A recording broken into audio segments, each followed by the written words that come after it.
Imagine coming home after a long workday, only to hear your spouse and mother-in-law claim the house you've paid for over 17 years is suddenly theirs. Shocking, right? If you've ever faced betrayal from the very people you trusted most, share your thoughts below.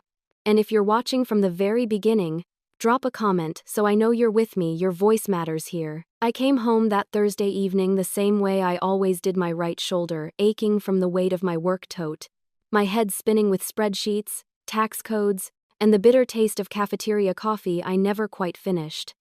The street lamps in our Denver suburb had just flickered on, casting that pale orange glow across the quiet cul-de-sac. But something stopped me cold before I even turned the key.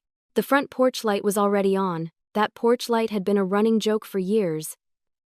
Mark never remembered to switch it on unless I reminded him a half-dozen times. For 17 years I carried the mortgage and the bills, and for 17 years he carried selective memory. Yet tonight, the light burned bright. My stomach tightened in a way only instinct can explain. When I opened the door, I expected the familiar sound of our Labrador's paws clattering against the hardwood. Instead, there was silence until I caught the faint murmur of voices, low-pitched, punctuated by the delicate clink of teacups against porcelain. There, in the living room, sat Linda, my mother-in-law, perched on our couch like a queen on her throne. She wore one of her pastel cardigans buttoned to the neck, as though it were armor. Her legs were tucked neatly to the side, and in her hands, she cradled one of my favorite mugs. My mug. Next to her stood Mark, arms crossed, eyes shifting toward the floor as if he'd misplaced his courage. "Rachel," Linda said smoothly, turning her head with the kind of smile you give to a child about to be scolded. Mark cleared his throat. "The house is mine now. Mom's taken care of everything." It sounded almost absurd, like a poorly rehearsed line from a bad play. But Linda smiled as though she were offering me a gift rather than a knife to the ribs. I froze in the doorway. "I'm sorry, what?" Mark finally looked at me, his expression taut. "We made a decision. You wouldn't let Mom move in. You fought it for years. So, I made it happen." Linda sipped delicately, as if she'd been waiting for this scene. "That's right, Rachel. This house is mine now. Mark told me the paperwork's already handled. There's no reason for you to be here anymore." My laugh came sharp, bitter, the kind that tastes of iron. "You can't just declare ownership like calling dibs on a parking space. That's not how mortgages work, Mark." He shrugged, feigning indifference. "You've always acted like this house was yours alone. Now it's not. Fair's fair, fair." That word nearly broke me. I've paid this mortgage every month for 17 years, $2,300 without a single late check. And you? I asked, voice trembling more from fury than fear. Mark snapped. "I paid utilities, food, lawn care. I kept this household running." My laugh was hollow. "You mowed the lawn once when your mother complained about the weeds. You went grocery shopping 3 times last year, only because I was working 60-hour weeks during tax season. That's not running a household, Mark. That's freeloading with extra steps." Linda set her mug down with a sharp clink. "Rachel, let's not make this ugly. Just pack your things. You can stay with a friend. Can't you? You're independent." Her tone dripped with sarcasm. I stared at her, my jaw tightening. "You really believe this? You're that confident?" She raised one brow, smug. "Mark promised I'd be taken care of. He said the house was settled. Honestly, you should be grateful we didn't change the locks." The room swam with betrayal. Every piece of furniture, every rug, every memory, they all felt stolen. But I swallowed hard, steadied my hands, and forced myself not to explode. "This house was always mine," I said quietly. Mark rolled his eyes. "You think just because you paid the mortgage, it gives you all the power?" "Yes," I shot back. "That's literally how it works." His voice rose. "I gave you my life, Rachel. I gave you time, energy, support." I shook my head, tears burning hot but refusing to fall. "You gave me dirty laundry, excuses, and a mother who never liked me." Linda scoffed, her lips pursed. "Maybe if you were warmer. You mean obedient?" My voice sliced through the air. Mark turned away, rubbing his temples. "You're making this ugly." "No," I said firmly. "I'm making it clear. You can't kick me out with words and teacups. That's not how ownership works in this country. Linda stood then, straight-backed. You can't stop it, Rachel. It's already in motion. I leaned closer, my voice low and sharp. Then let it roll. But don't expect me to cushion the crash. Without waiting for another word, I climbed the stairs. Each step felt like a countdown. In the bedroom, I pulled out my old travel suitcase. No screaming, no crying, just a few days' worth of clothes, my laptop, toiletries, and the folder I always kept hidden at the bottom of my work tote. Jewelry, photo albums, even the blanket my mother gave me, I left it all behind. When I came downstairs, Mark stood by the door, conflicted. Linda was already rearranging throw pillows, as if she'd lived there all along. You're really going? Mark asked, voice unsteady. I met his eyes. You sure you want me to? His jaw tightened. You're the one leaving. No, I corrected. You kicked me out. He looked away, shame flickering across his face. This will be better in the long run. For who? I asked. He didn't answer. I paused at the door, turned to him one last time. Tell me, Mark, did you ever read the mortgage agreement? He frowned, confused. What does that have to do with anything? I smiled, cool and controlled. Exactly. Linda called after me as I stepped outside. Don't take anything that doesn't belong to you.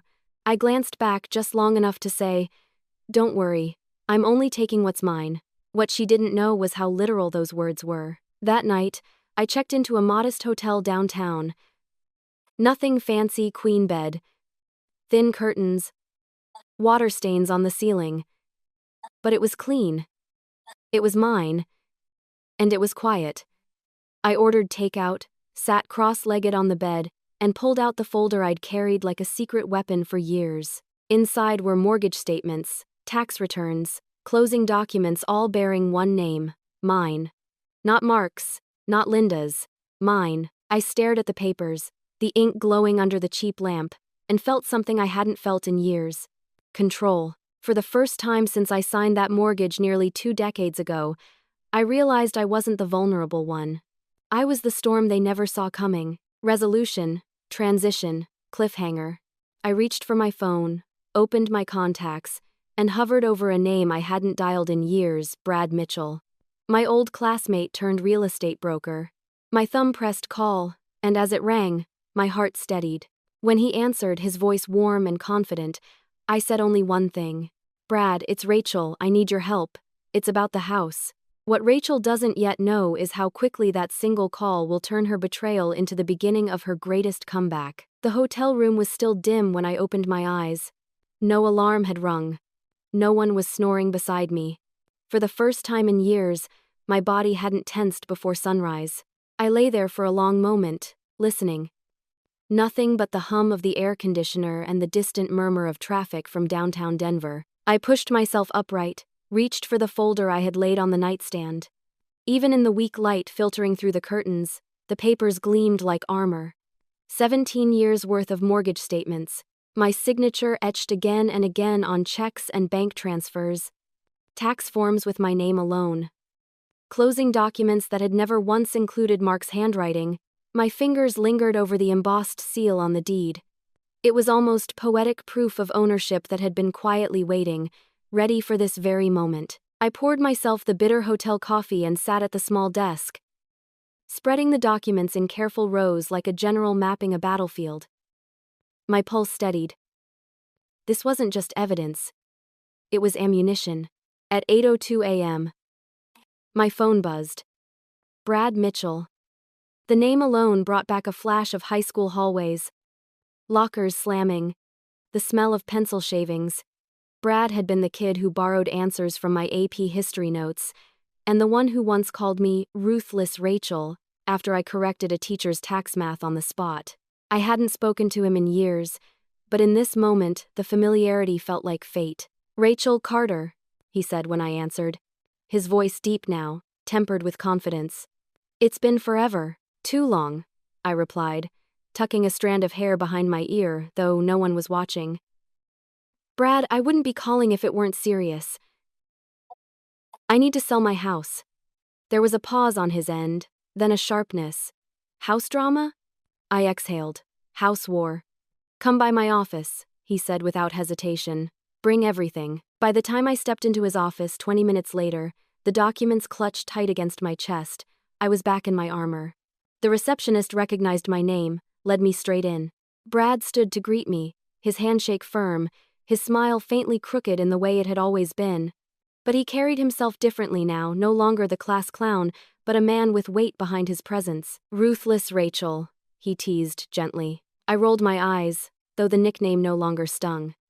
Still a charmer. We sat. I slid the folder across his desk and opened it wide, paper fanning out like the wings of a hawk. The title, I said, tapping the deed. The mortgage agreement. Payment history. Every cent from my account. 17 years. Brad's eyes moved swiftly over the documents. He didn't look surprised, just quietly impressed. Finally, he leaned back in his chair. Let me guess. Mark and Linda, I said flatly. Pack my bags. Said it was already settled. And you just walked out? He asked, studying me. I walked out because I wanted them to believe they'd won. Give them enough rope, Brad, and they'll hang themselves. He chuckled under his breath, admiration sparking in his eyes. Still ruthless. I sat straighter. I want to sell the house quickly, cleanly, and legally. But more than that, I want the sale itself to be the message. I want them to realize they never had any power. Brad leaned forward, elbows on his desk. Then we'll make it loud and clear. He pulled open a drawer and slid out a stack of listing forms, crisp and ready. Fill these out. I'll have one of my agents draft a notice for them today. When they open that door and see the papers taped to it, the shock alone will do half the work for you. A tremor of satisfaction surged through me. For years, I had been cautious, careful not to upset the fragile balance with Mark and his mother. But that caution had turned me into a hostage. Now, every sheet of paper I signed was a key turning in the lock of my own cage. As Brad reviewed the documents, he glanced up. You okay? The question startled me more than it should have. No one had asked me that without strings attached in a long time. I let the silence stretch before answering. I will be. He nodded once, firmly, like he believed it for me. When I left his office, folder now thinner but my step steadier, Denver's winter air hit my face with a sharpness that felt like clarity. That afternoon, I extended my stay at the hotel for another week.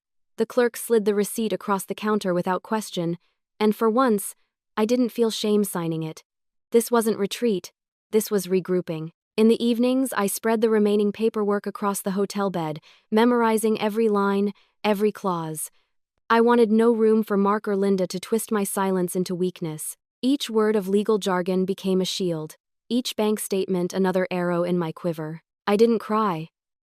I didn't rage. Instead, I sat with the quiet truth. I had leverage. Real leverage. And I intended to use it. 2 nights later, the first voicemail came. Mark's voice, thick with disbelief. Rachel, what the hell is going on? There's a real estate agent at the door saying the house is under contract. He says it's already listed. You can't do that. We live here. I replayed it once, twice, then set the phone down without calling back.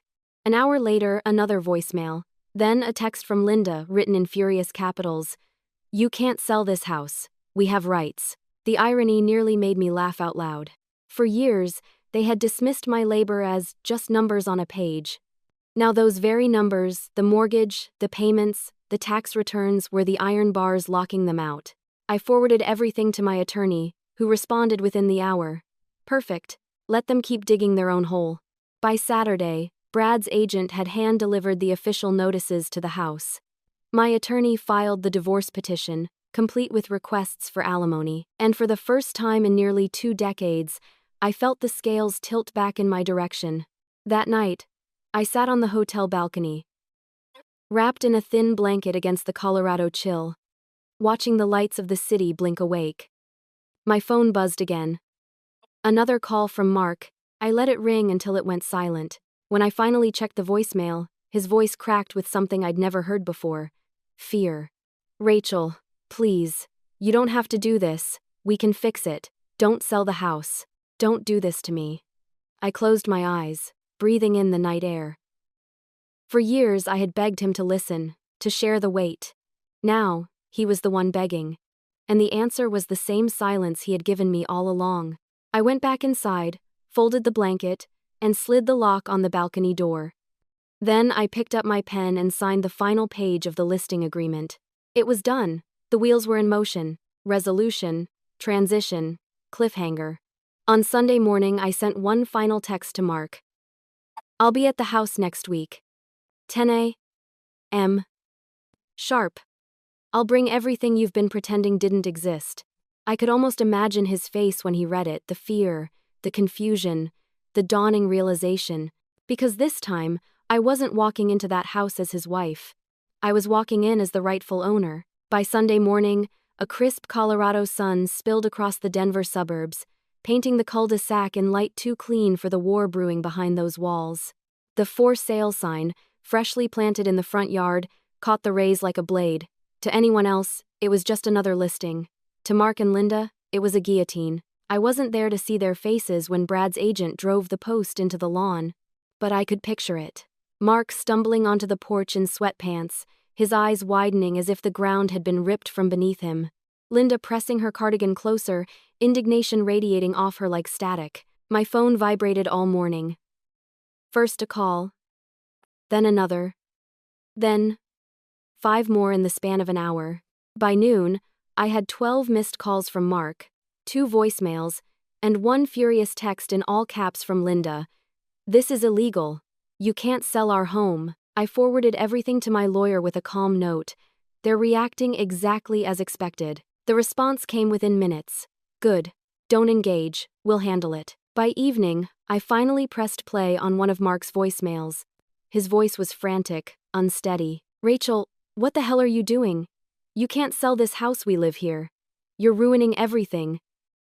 Please, call me back. We can talk about this. For a moment, I let the phone rest in my palm, staring at the ceiling. How many nights had I begged him to talk about this? The bills, the mortgage, the weight of responsibility? How many times had he brushed me aside, muttering, "We'll figure it out later"? Later had finally arrived. That night, as I lay in the quiet hotel room, I realized something strange. I wasn't angry anymore. The rage had burned itself out, leaving only clarity. This wasn't revenge. This was justice. The next morning, Brad called. Got an update for you, Rachel. We already have 2 strong offers. Market's hot, and your place is desirable. A tight smile crept across my face.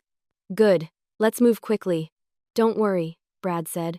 We'll make sure the paperwork hits their doorstep before they can dream up another stunt. And sure enough, by Tuesday, the formal notices had been hand-delivered. Mark's response was predictable. He tried calling again, this time leaving a message edged with venom. You'll regret this, Rachel. You can't humiliate us like this and get away with it. I'll take you to court if I have to. I sent the recording to my attorney, who replied with a PDF attachment, the deed, the payment history, and a polite legal note that translated simply to, "Try me." For the first time in 17 years, the scales were balanced in my favor. That Friday night, I sat on the hotel balcony, a glass of cheap red wine in hand, the Denver skyline glittering against the dark. My phone buzzed again. Another voicemail from Mark. I almost ignored it, but curiosity won. Rachel, his voice cracked this time, thinner, desperate. Please, don't do this. You don't understand what this will do to me. To Mom. We don't have anywhere else to go. You don't have to go through with it. I closed my eyes, listening. And then I laughed quietly to myself. You don't have to go through with it. Funny how he'd never once said that when Linda demanded I cover the furnace replacement in 2016. Or when his car loan defaulted and I bailed him out. Or when the roof repairs threatened foreclosure and I worked 60-hour weeks to make up the difference. I had gone through with everything. Alone. Now, he could learn how it felt. By Saturday, Brad texted me, "Let's meet. Need to review final offers." We sat across from each other in his office, the manila folders spread between us like cards in a poker game. He tapped one with his finger. This is the strongest. Clean offer, no contingencies, cash close in under 30 days. I leaned back, exhaling slowly. Perfect. Let's do it. He studied me for a moment. You're sure you're ready for this? I held his gaze. Brad. I was ready the moment they told me to pack my bags. That night, another voicemail arrived, softer this time. Rachel, please. We can fix this. Don't sell the house. Don't do this to me. I finally answered his call. Mark, I said evenly. There was silence, then a shaky exhale. Rachel, thank God. Listen, you don't have to. I already did, I interrupted. You just haven't seen everything yet. What's that supposed to mean? He asked, voice rising. It means, I said, I'll see you Sunday, 10 a.m. I'm coming back to the house. His breathing quickened. Why? What for? To return what's yours. A pause. And what's that? Sometime. And what's that? I let the silence linger, then answered, your consequences, and with that, I hung up. Resolution, transition, cliffhanger. The following Sunday loomed heavy, every hour ticking like a drumbeat. My suitcase was already packed, not with clothes this time, but with documents, copies of everything Mark and Linda had ignored, dismissed, or denied. As I zipped it shut, a quiet satisfaction pulsed through me. The next time I stepped into that house, it wouldn't be as a wife begging for space. It would be as the sole owner delivering a verdict. What they didn't know yet was that I had more than paperwork. I had proof of every lie, and soon they would see it laid bare on the dining table they once told me to leave behind. The sky over Denver that Sunday morning was heavy with low gray clouds, the kind that made the air feel thick and expectant. It was the kind of weather that pressed on your chest, telling you something was about to break. At exactly 9:59 a.m., I pulled into the driveway of the house I'd paid for over 17 years. The house they told me was no longer mine. The for sale sign still stood proud in the yard, and for a moment, I let myself smile at the poetry of it. I stepped out of the car with nothing but my leather satchel slung over my shoulder. Inside it was not clothing, not toiletries, only documents. Paper shields, legal weapons, proof they could no longer ignore. Before I could knock, the door creaked open. Mark stood there in a faded t-shirt and sweatpants, looking like he hadn't slept in days. His eyes were bloodshot, his jaw shadowed with stubble. Behind him, Linda sat stiff in the armchair by the fireplace, her hands clenched around a coffee mug that trembled with every heartbeat. What is this? She barked before I even crossed the threshold. I walked in without waiting for permission. My heels clicked against the hardwood floor I had refinished myself years ago. Each step was a reminder. I had built this life brick by brick, payment by payment. I told you, I said calmly. I'm here to clear things up. I set my satchel on the dining table and unzipped it. Slowly, deliberately, I pulled out a stack of documents and spread them out like playing cards. Let's start with this, I said, sliding the deed to the center of the table. This says I am the sole owner of this house. Mark's face drained of color. He reached for the paper, scanning it like a drowning man reaching for air. But I thought, you thought wrong, I cut in, my voice sharp. You refused to co-sign the mortgage 17 years ago because you didn't want the debt. Remember? So I took it all on myself, and every month for 17 years, I paid $2,300 out of my own account. That doesn't give you the right to sell it, Linda snapped, standing now, her voice shaking with rage. I turned to her slowly, letting the silence build before I spoke. It gives me every right. Legally. Financially. Morally. This house was never yours. It was never Mark's. It was mine. Her face flushed crimson. You ungrateful little, after all we've done for you. All you've done for me? My voice cracked like a whip. I pulled out another folder and opened it wide. I paid for the new furnace in 2016 when it broke in the dead of winter. I paid for your late husband's funeral because Mark didn't have the credit. I paid for his car when he defaulted. I paid for the property taxes, the roofing, the plumbing, the fire alarm upgrades. Every expense you two conveniently forgot I covered, so don't you dare stand there and lecture me about gratitude. Mark sank into a chair, his shoulders slumping. You're bluffing. You couldn't afford all that on a desk job. I leaned forward, my eyes locked on his. That desk job got me promoted. I'm a licensed CPA, Mark. I've run financial audits for firms that make your head spin. I make more than both of you combined, and I've been doing it quietly, while you played the role of a martyr who couldn't remember to take the trash out. His mouth opened, then closed again. Linda stared at me like she was seeing me for the first time and she didn't like what she saw. But I wasn't finished. From the satchel, I pulled one last envelope. I slid it across the table, the flap already loosened. And then, there's this. Mark hesitated, then opened it with shaking hands. His eyes froze on the first photo. Him, arm wrapped around a woman half my age. The next photo kissing in the shadows behind a parked car. The last walking out of a hotel together. Linda gasped. "Mark, what is this?" He stammered, his face ashen. You hired someone to follow me?" I didn't flinch. "I planned ahead. The day you started asking me to hand over control of our finances, I knew something was wrong. I didn't just suspect, Mark. I knew. And now I have proof. I can explain," he whispered, his voice brittle. "No need," I said, my tone cold as ice. "My lawyer already has copies. Divorce papers will be delivered by the end of the week. And yes, I'll be pursuing alimony. 17 years of emotional labor, of carrying you and your mother, I'll be billing you for it." Linda finally found her voice, shrill and venomous. "You heartless witch! You're tearing this family apart!" "No," I said, standing tall.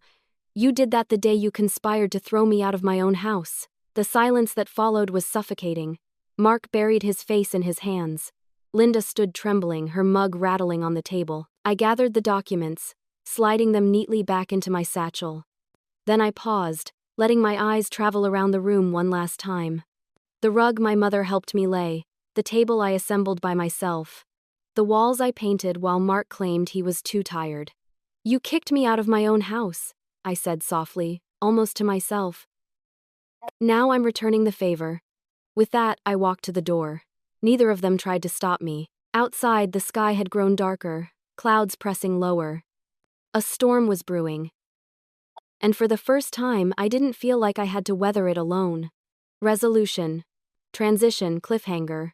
Back in my hotel room that night, I called Brad. "It's done," I said simply. He asked, "How did they take it?" "Like amateurs," I replied, a faint smile tugging at my lips. There was silence, then his voice steady. "We'll close fast. You'll have cash in hand within a month." Perfect. But as I hung up the phone, staring out at the lightning splitting the Denver sky, I knew the battle wasn't over, because while the house would soon be gone, Mark and Linda still had one last card to play, and I intended to be ready when they did. The week after the showdown felt strangely quiet. It was the kind of silence that settles in after thunder, not because the storm is gone, but because it's circling back, gathering strength. I spent those mornings in the hotel cafe, nursing black coffee that tasted like cardboard but warming my hands anyway, watching people hurry to work with their coats pulled tight against the Denver wind. For the first time in nearly 2 decades, I wasn't rushing anywhere. No house to clean, no meals to cook for someone waiting to criticize them, no weight pressing down except the one I chose to carry. And yet, I wasn't free. Not yet. At 9:12 a.m. that Monday, my phone lit up with my attorney's name. I answered, steadying my voice. "Rachel," he said, calm and assured. "We've filed the divorce petition. Mark and Linda will be served within 48 hours. The deed and payment history are irrefutable. You're standing on solid ground." I exhaled, shoulders relaxing in a way I hadn't realized they were still tense. "Good. And," he added, "the judge already granted a temporary order. They have 30 days to vacate the property once the sale closes. No negotiations. No loopholes." I leaned back in my chair, letting the words sink in. 30 days. That was all the time they had left in the house they had claimed so smugly. "Thank you," I said softly, my voice catching. When I hung up, I stared at the foam of my coffee until it dissolved. For years, they had spoken to me as if my independence was arrogance, as if my competence was an inconvenience. Now, that very independence was the nail in the coffin of their scheme. That afternoon, Brad called. "We've got an offer," he said, his tone brisk. "Cash buyer, no contingencies, ready to close fast. It's strong, Rachel. I'd advise taking it." I walked to the hotel window, staring at the traffic streaming down Colfax Avenue. "Then let's do it. The sooner, the better." "You're sure?" he asked. "I've never been more sure." Brad laughed softly. "That's the Rachel I remember. Meanwhile, Mark's desperation grew louder. By Tuesday, I had 7 new voicemails, each one a different shade of panic. Rachel, you can't do this. Rachel, you're humiliating us. Rachel, think about what people will say. The last one stopped me cold. His voice cracked like a boy caught in a lie. Rachel. Please. We don't have anywhere to go. You don't understand what this will do to Mom. Don't throw us out. I listened to it 3 times, my jaw tightening with each repetition. Don't throw them out. As if I were the intruder, the usurper, the one stealing what was theirs. I pressed delete. By Wednesday, the official notice had been taped to the front door. My attorney confirmed it with a curt email. Delivered. Acknowledged. They know the clock is ticking. That evening, Linda finally broke her silence with a text. You think you're winning. But families don't forget. You'll be alone forever. I stared at the message for a long time before typing a single response. Alone is better than shackled. I didn't wait for her reply. The following days blurred into a rhythm of paperwork and preparation. I signed documents, reviewed closing statements, sat in Brad's office while his assistant slid contracts across the desk.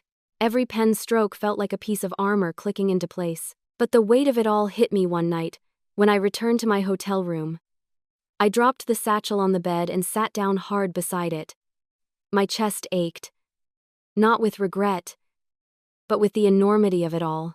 17 years of my life distilled into folders and signatures. I thought of the day we bought that house. Mark had been jittery, nervous about the mortgage. He told me debt gave him panic attacks, that he wasn't ready to tie himself down. And so, I tied myself down alone. I remembered signing those papers with shaking hands, telling myself love would be enough to balance the weight. Now, love was nowhere in sight. Only leverage. Friday morning, Brad called again. Rachel, the buyer wired earnest money. We're locked in. Closing is set for 3 weeks from today. I gripped the phone, my heart pounding. 3 weeks. Just 3 weeks until the house was no longer my burden, but my victory. That fast? I asked. That fast, Brad confirmed. The buyer wants it clean. You'll have funds in your account before Mark and Linda can blink. For the first time in months, maybe years, I laughed. Not the brittle, defensive laugh I'd used to shield myself, but a genuine one. Brad, I said, you have no idea what that means to me. Oh, I think I do, he replied warmly. But even as the legal tide turned, Mark couldn't stop himself. That weekend, he called again. This time I answered. Rachel, he said quickly, as though afraid I'd hang up. Listen. We can work this out. You don't have to humiliate us like this. Please. Think about what you're doing. I have thought about it, I said calmly. You're being cruel, he insisted. You've always had this cold streak, this ruthless side. Can't you just let us stay? At least until we figure something out? I closed my eyes, letting the silence stretch until he grew restless. Then I spoke. You're right, Mark. I am ruthless. Because if I hadn't been, we would have lost everything years ago. My ruthlessness kept the lights on, paid the mortgage, and kept you out of bankruptcy. And now it's the only reason I'm free. He said nothing. Goodbye, Mark, I finished. And I hung up. By Sunday night, Denver was hit with a sudden spring storm. Rain pounded the hotel windows, lightning split the sky. I sat in the dim light, watching the city blur through streaks of water. I should have felt triumphant. Instead, I felt something deeper: finality. This wasn't just about the house. It was about every dinner where Linda criticized my cooking, every morning where Mark sneered at my job title, every time they made me feel small in the very life I had built. The house wasn't their fortress anymore. It was their cell, and the clock on the wall was ticking down. Resolution, transition, cliffhanger. 3 weeks. That was all the time left before the sale closed. As I lay in bed that night, thunder rolling over Denver, I realized something chilling. Mark and Linda had nothing to lose now, and people with nothing to lose are dangerous. I reached for the folder on my nightstand, running my fingers over the papers that had carried me this far. They were my shield, but I knew shields didn't stop storms. The real test was still coming, because closing a sale was one thing, closing a chapter of your life that was another battle entirely. The morning of the closing began like any other, yet it felt entirely different. I sat in the cafe downstairs from my hotel, a chipped ceramic mug warming my hands, the hum of conversation surrounding me. But inside, I felt an electricity, a pulse beneath my skin, like the city itself was holding its breath with me. 17 years. 17 years of checks, bank transfers, tax returns, and sleepless nights boiling down to this moment. My laptop sat open on the table, the banking portal waiting. Brad had promised the wire transfer would arrive by 10 a.m. sharp. I stared at the screen, refreshing every few minutes, each click like a heartbeat. At 9:58, the numbers didn't change. At 9:59, they didn't either. But at 10:01, the screen blinked, and suddenly the balance was there. More money than I'd ever seen at once in my life. My hand flew to my mouth. I blinked, but the numbers didn't disappear. The sale was real. The house was gone. And in its place, freedom had a price tag, and it had just been paid in full. For a long moment I couldn't breathe. My throat tightened, not from grief, not from anger, but from release. All the weight I had carried, the mortgage, the resentment, the unspoken battles, it all lifted. And in its place was air. Brad called a minute later. "Rachel," he said, his voice carrying the smile I could almost see. "It's official. You're free." But I laughed through the tears, threatening to spill. "I don't even know what to say." "Say you'll celebrate," he replied. "You've earned it." That afternoon, I packed up the hotel room I'd been living in for weeks. For the first time, I didn't feel like I was running away. I felt like I was moving towards something. The condo in Cherry Creek wasn't large, one bedroom. Sunlight spilling through tall windows, the faint smell of fresh paint lingering in the air. But when I stepped inside with just 2 suitcases and a potted plant I'd bought on a whim, it felt like a palace. There was no furniture yet, just a small sofa delivered that morning and a bed frame waiting to be assembled. But there was quiet. Beautiful, unbroken quiet. I stood in the center of the room, arms crossed over my chest, and let the silence seep into me. No passive-aggressive comments from Linda, no sighs of disappointment from Mark, no one telling me how to arrange towels or when to water plants. It was mine, entirely mine. The first night there, I ordered sushi from a little spot down the street. The delivery came in a brown paper bag, warm miso soup tucked beside neatly packed rolls. I ate cross-legged on the living room floor, my laptop perched on an overturned box, the city lights glowing outside the window. I didn't feel lonely. Not this time. For years I had associated being alone with failure. The empty chair at dinner. The silence in the bedroom. But that night, the quiet felt earned. Like a medal after a battle. When I finally crawled into bed, surrounded by half-assembled furniture and unpacked boxes, I slept straight through the night. No nightmares. No tension in my chest. Just sleep. Days slipped into weeks, and slowly, the condo began to feel like home. I bought a coffee maker I actually liked. I picked up fresh flowers at the farmer's market on Saturdays. I rearranged the furniture 3 times just because I could, with no one rolling their eyes at my choices. Sometimes, I came home late from work, too tired to cook, and I'd microwave leftovers or pour cereal into a bowl. And no one judged me. No one asked why. It was simple, quiet, and astonishingly sweet. Of course, Mark couldn't stay silent forever. One evening, my phone buzzed with his name. Against my better judgment, I opened the message. "You didn't have to humiliate us like this. We could have worked it out. You didn't have to burn everything down." I stared at the words, waiting for the guilt to creep in. But it never came. Instead, I felt only clarity. I typed back a single line. "You humiliated yourself the day you tried to steal what I built." Then I deleted the thread. News trickled in through mutual acquaintances. Mark and Linda had moved into a 3rd-floor walk-up on the edge of town, a rental with peeling paint and a broken intercom. Linda had sold some of her antique furniture to cover the deposit.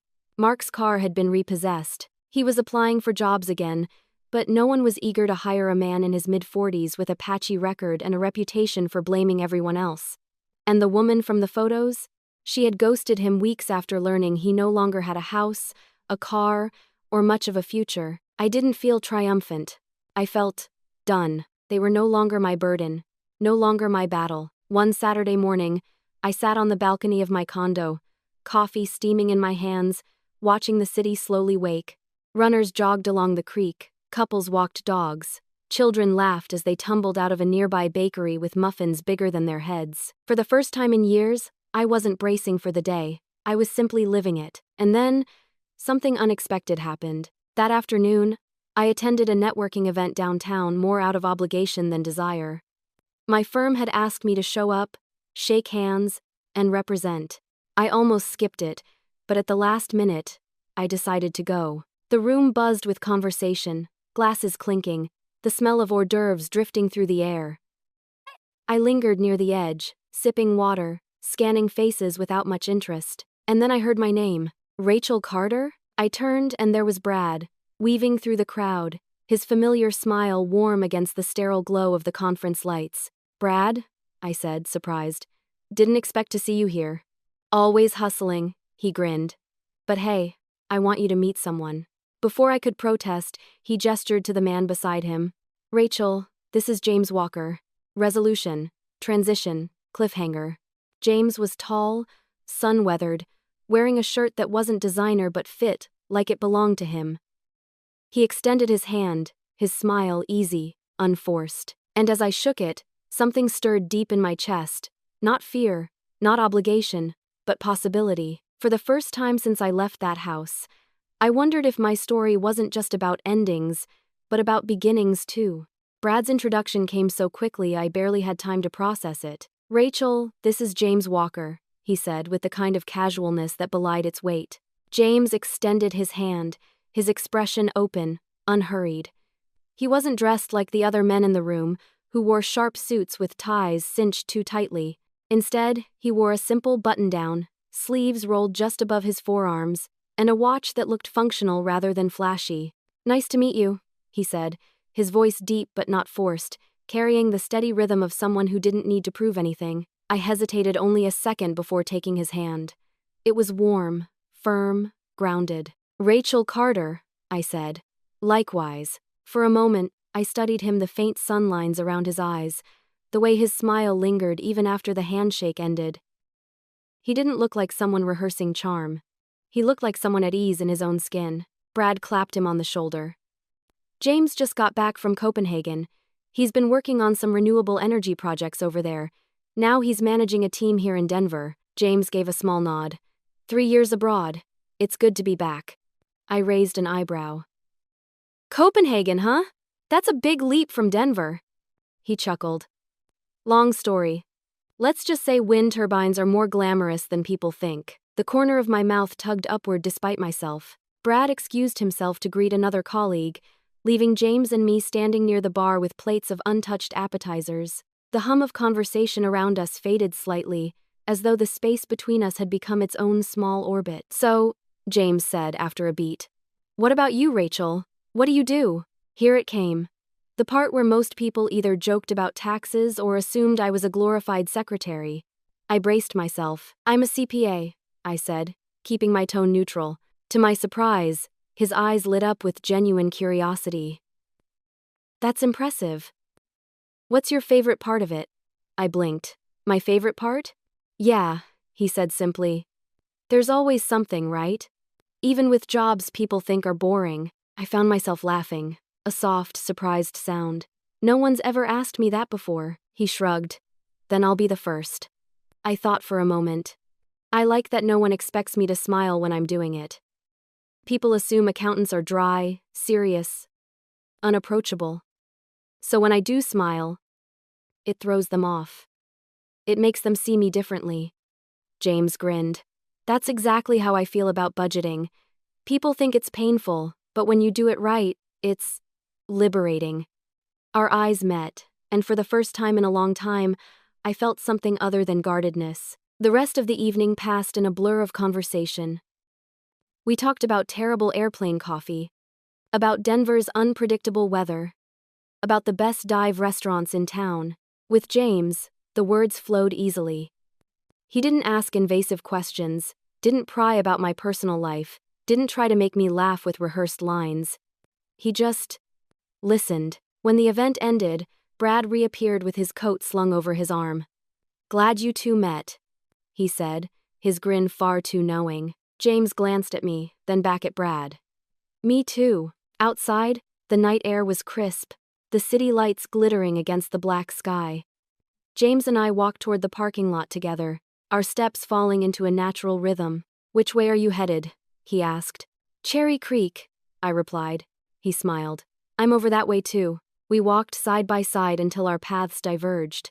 There was a pause, the kind that could have stretched awkwardly but didn't.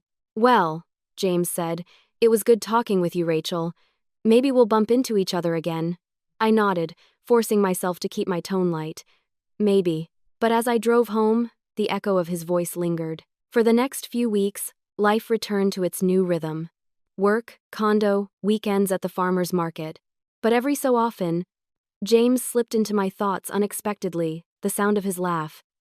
The way he'd asked about my favorite part of accounting like it mattered. One Saturday afternoon, I stopped by a local bookstore downtown. The place smelled of old paper and fresh espresso, the kind of scent that makes you slow down, breathe deeper. I was browsing a shelf of travel essays when I heard it. "Rachel?" I turned, and there he was, James, holding a paperback in one hand, his other tucked into his pocket. "Well," I said, a smile tugging at my lips. "Speak of the devil." He raised his book slightly. I was going to say the same. We ended up leaving the store together, iced coffees in hand, walking along the water as boats drifted lazily in the distance. The conversation picked up where it had left off, as if no time had passed. At one point, he turned to me, his expression thoughtful. "Can I ask you something a little personal?" I tensed, just slightly. "Depends." "What's the one thing you wish more people knew about you?" The question hung in the air, heavier than it first appeared. I thought about all the things I could say, that I was tired, that I was proud, that I was scarred. Instead, I answered honestly, that I don't forgive easily, I said quietly. But when I do, I never forget what happened. I just stopped needing to carry it. James nodded slowly. "Is that the same thing as closure?" "No," I said, meeting his gaze. "It's better." For a moment, neither of us spoke. The water lapped gently against the dock, children's laughter carried on the breeze, the world going on around us while something subtle shifted inside me. That night, back in my condo, I sat on the edge of my bed, staring at the folder still tucked away in the drawer. The one with every piece of evidence I had once clutched like a lifeline: bank statements, photographs, notes. For weeks, I had kept it close, telling myself it was protection. But now, for the first time, I questioned whether I still needed it. I pulled the folder out, laid it on the bed, and flipped through the pages. Proof of betrayal, proof of resilience, proof that I had survived. My hand hovered over the shredder I had bought for my home office. The thought of feeding those pages into the machine terrified me, and yet, it also felt like freedom. I didn't do it that night. Not yet. But the idea stayed with me, whispering. Over the next week, James and I crossed paths again, once at a community event, once at a cafe where we both stopped for coffee before work. Each time, the conversation was easy, light, without expectation. And each time, I felt the walls around me soften just a little. Still, fear lingered. Fear of repeating old mistakes, of opening the door only to have it slammed shut again. One evening, as we sat on a park bench overlooking the city lights, James asked me gently, "Do you ever think about starting over?" I stared at the skyline, its jagged edges glowing against the dark. "Every day," I admitted. "And does it scare you?" "Terrifies me." He nodded, his voice steady. "Good, that means it matters." I turned to look at him, surprised by the simplicity of his answer.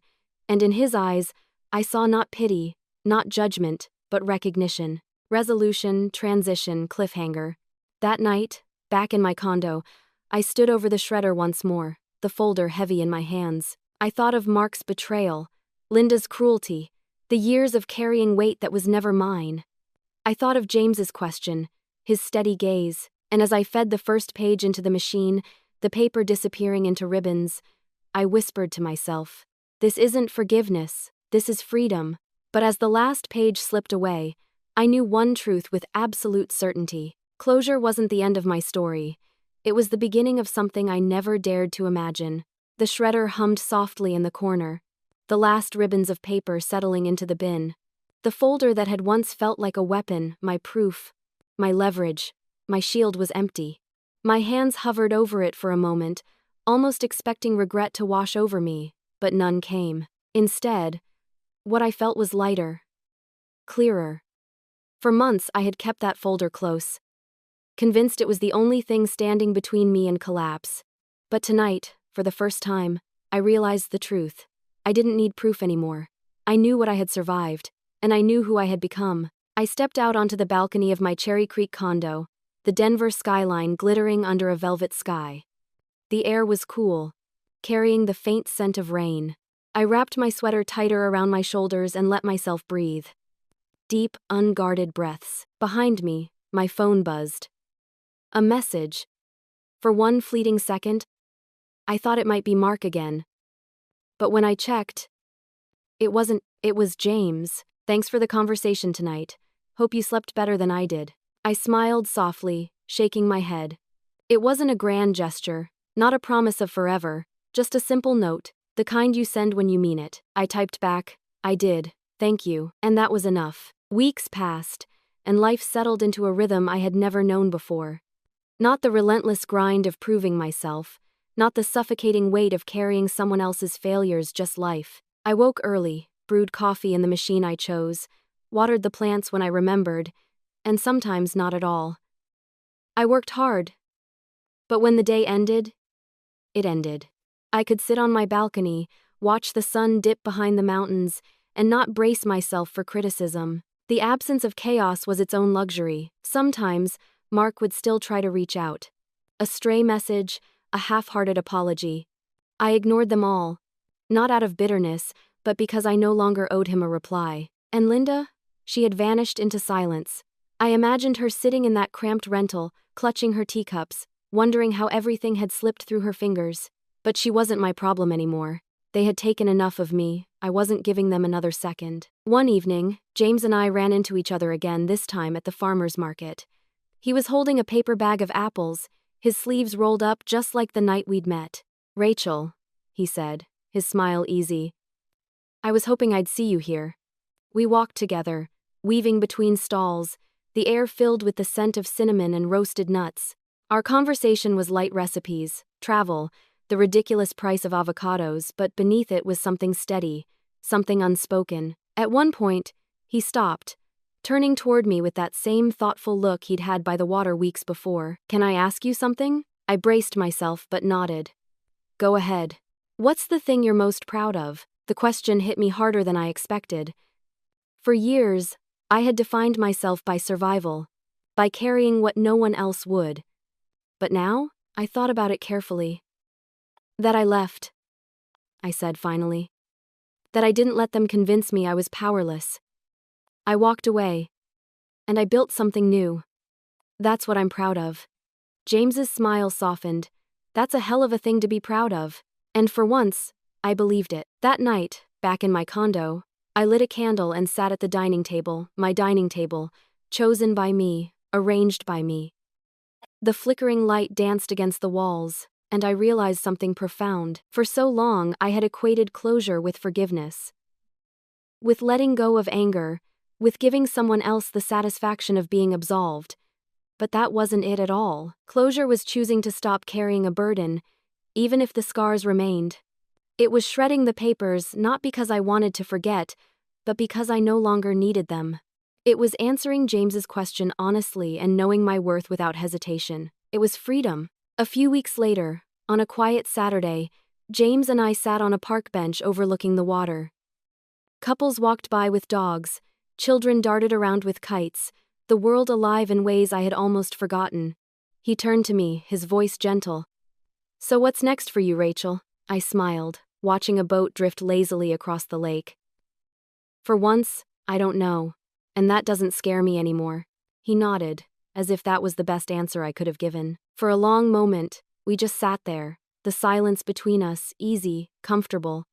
I didn't need to fill it. I didn't need to plan every step ahead. For the first time, the future didn't feel like a sentence. It felt like a horizon, resolution, finale, cliffhanger of hope.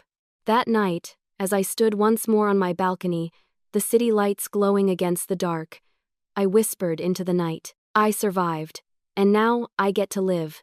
The house was gone, the weight was gone, but me, I was still here. stronger, lighter, ready. And though I didn't know exactly where my story would go next, I knew one thing with absolute certainty: it would be mine.